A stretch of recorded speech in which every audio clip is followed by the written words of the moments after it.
નમસ્કાર દર્શક મિત્રો, સેક્યુલર ગુજરાત ન્યૂઝમાં આપનું સ્વાગત છે।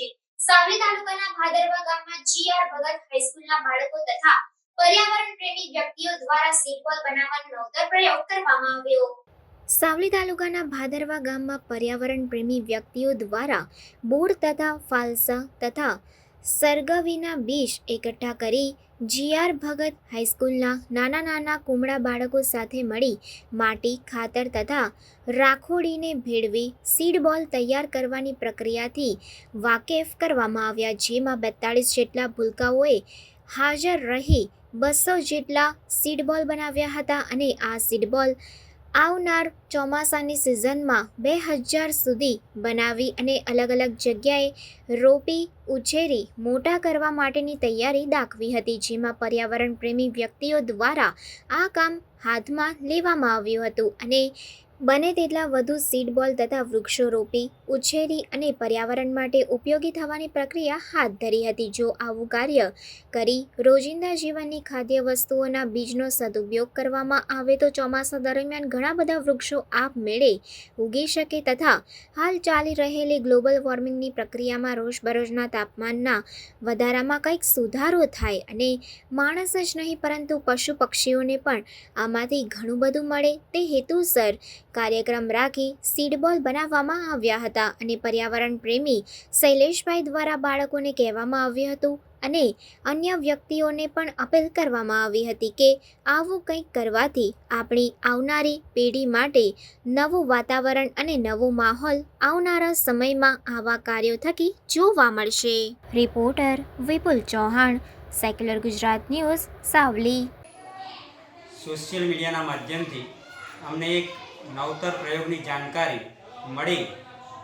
સીડબોલ એટલે કે બીજ દડો, માટી અને ગોબરને સમપ્રમાણ રીતે ભેળવી અને પાણીમાં બરાબર મિક્સ કર્યા બાદ એમાં અત્યારે જે ઉપલબ્ધ બીજ છે એ બીજોમાં આંબા, જાંબુડા, લીંબોળી આના જે બીજ એમાં રોપી અને એ બોલને સૂકવી અને વ્યવસ્થિત જગ્યાએ રાખી અને ત્યારબાદ બરાબર વરસાદ પડે, 1-2 વરસાદ દૂધમાં પડી જાય પછી એ સીડ બોલને જે પડતર જમીન છે ત્યાં, સરકારી જમીન છે ત્યાં, રોડની આસપાસ ક્યાંક જો મૂકવામાં કે રોપવામાં આવે તો એમાંથી એક વૃક્ષ ઉગી નીકળે છે અને વૃક્ષોનું પ્રમાણ વધે છે। આ પ્રયોગની જાણકારી અમે ફેસબુક દ્વારા, સોશિયલ મીડિયા દ્વારા મળી। અમને પણ એવી ઈચ્છા થઈ કે અમે આ પ્રયોગ કરીએ એટલે અમારી શાળા ભાદરવા જીઆર ભગત હાઈસ્કૂલના પ્રાથમિક શાળાના જેટલા 42 જેટલા કુમળા નાના ભૂલકાઓને અમે આજે શાળાએ બોલાવ્યા અને એમના બધાને અમે આ સીડબોલ બનાવવા માટેનો જે પ્રયોગ છે શીખવ્યો। એ બાળકોએ સરસ મજાના સીડબોલ તૈયાર કર્યા અને અમે એમાં બોરડીના, સરગવાના, લીંબોળીના આ બધા બીજ વાવી અને સીડબોલને યોગ્ય જગ્યાએ મૂક્યા છે। બરાબર વરસાદ પડશે, ધરતીમાં ઠંડક છવાશે પછી એ સીડબોલને અમે અમારી જે સિલેક્ટેડ જગ્યા છે ત્યાં એ જગ્યાએ એને વાવેતર કરવાનું, રોપવાનું અમે અને અમારા ગામના યુવાનોએ છે એ આ પર્યાવરણ પ્રેમી વ્યક્તિઓએ ભેગા મળી અને યોગ્ય જગ્યાનું વાવેતર કરવા માટેનું અમારું આયોજન છે। આ પ્રયોગ થકી અમે એવું જણાવવા માગીએ છીએ કે હાલ આપણે જાણીએ છીએ કે ગ્લોબલ વોર્મિંગની અસર પર્યાવરણમાં જે તાપમાન દિન પ્રતિદિન વધી રહ્યું છે, ચાલુ ઉનાળામાં આપણે જે તાપમાનનો અહેસાસ કર્યો કે ભૂતકાળમાં ક્યારેય નથી પડી એવી રેકોર્ડ તોડ ગરમી આ વર્ષે પડી છે।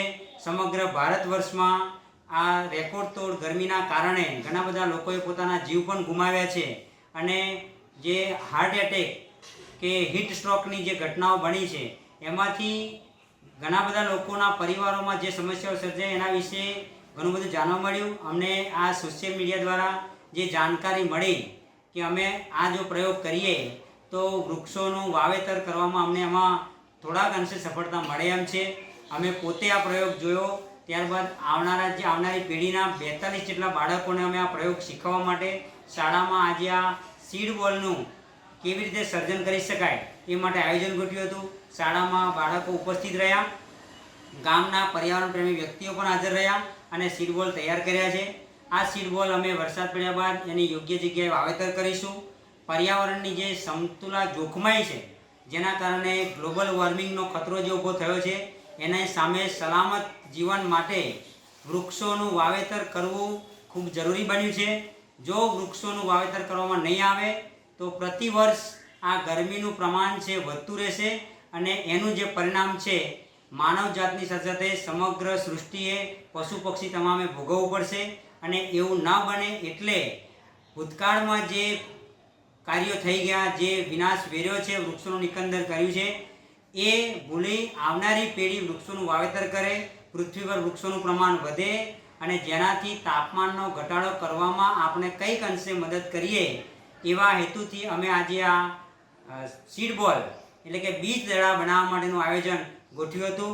અમને પૂરેપૂરી આશા છે કે અમારા સીડ બોલનો જે પ્રયોગ છે સરસ સારી રીતે સફળ રહેશે.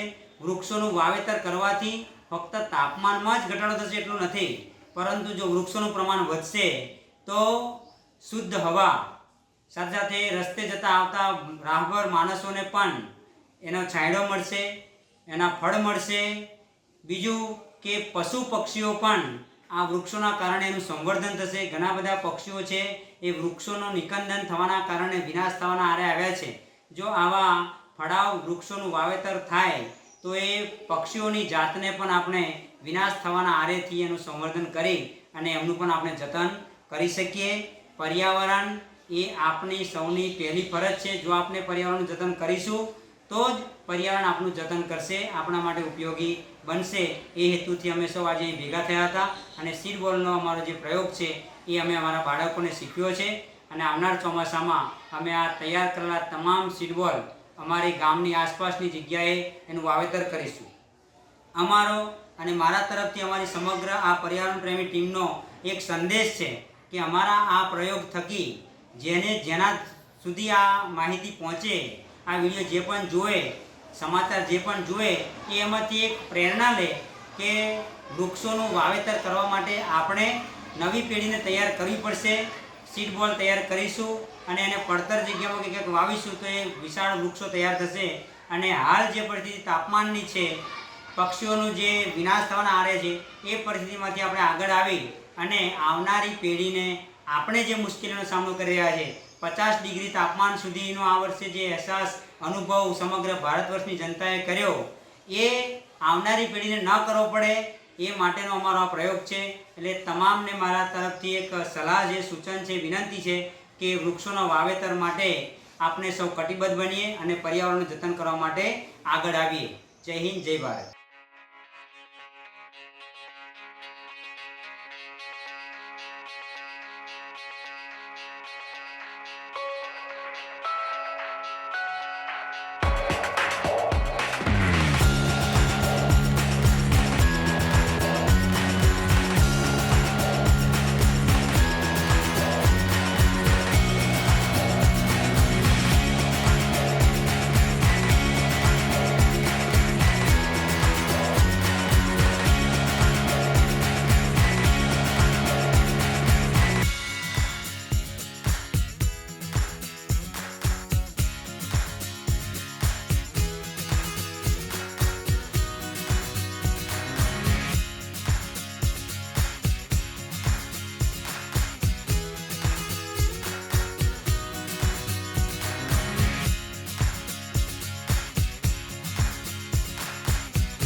સમાચારોની અવનવી અપડેટ્સ માટે જોતા રહો સેક્યુલર ગુજરાત ન્યૂઝ. સાથે સેક્યુલર ગુજરાત ન્યૂઝ ચેનલને લાઇક, શેર અને સબસ્ક્રાઇબ કરો અને બેલ આઇકોન દબાવીને સમાચારોની ઝડપી માહિતી મેળવો.